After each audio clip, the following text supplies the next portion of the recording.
request for the applause without the debate occurring. Mr. Tyner.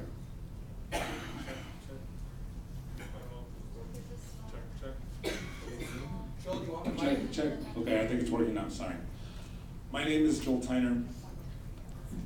I'm a county legislator for Rhinebeck and Clinton. My name is Joel Tyner. I am a county legislator for Rhinebeck and Clinton across the river in Dutchess County. I've been a community activist for 20 years. I don't disagree with anything that Mr. Schreiben just said.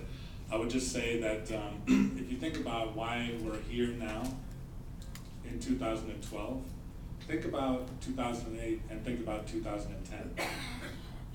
We lost the majority in the House. The Democrats lost the majority in the House. And I would humbly submit to you that that's because the Democratic leadership, too much of the Democratic leadership, did not draw a strong enough distinction between the Democratic Party and the Republican Party.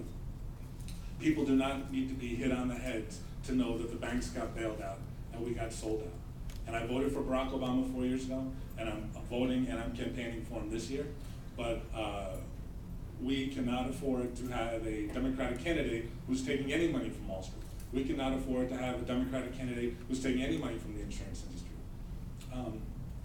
I've been campaigning for this since last August. Again, I'm in the middle of my 5th term representing Rhinebeck and Clinton in the Dutchess County Legislature. Those are 2 towns that have long had Republican town supervisors.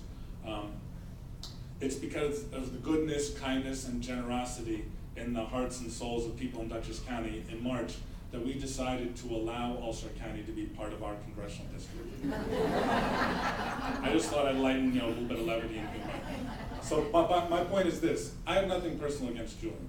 Okay, I've been campaigning since last August. He's been campaigning since January. But for instance, I think it's a stronger campaign to say no cuts to Medicare, and Chris Gibson took $46,000 from the insurance industry, and I'm not taking any money from the insurance industry. I don't know if Julian's made that pledge. I think it's a stronger campaign about Wall Street. For instance, in the early 90s, I worked with Maurice Hinchey on single payer for 2 decades. Lobbied him in Washington, Medicare for all, expand, save $400 billion a year. That's a stronger message than saying, well, let's allow the HMOs in the insurance industry to continue to flourish. I believe, and Maurice Hinchey's correct, let's bring back FDR's Glass-Steagall Act, let's bring up the big banks, too big to fail. I'm not taking any money from Wall Street. It's obvious that a lot of folks in the Democratic power structure think that Maurice Hinchey got elected so many times in spite of his taking on the powerful special interests.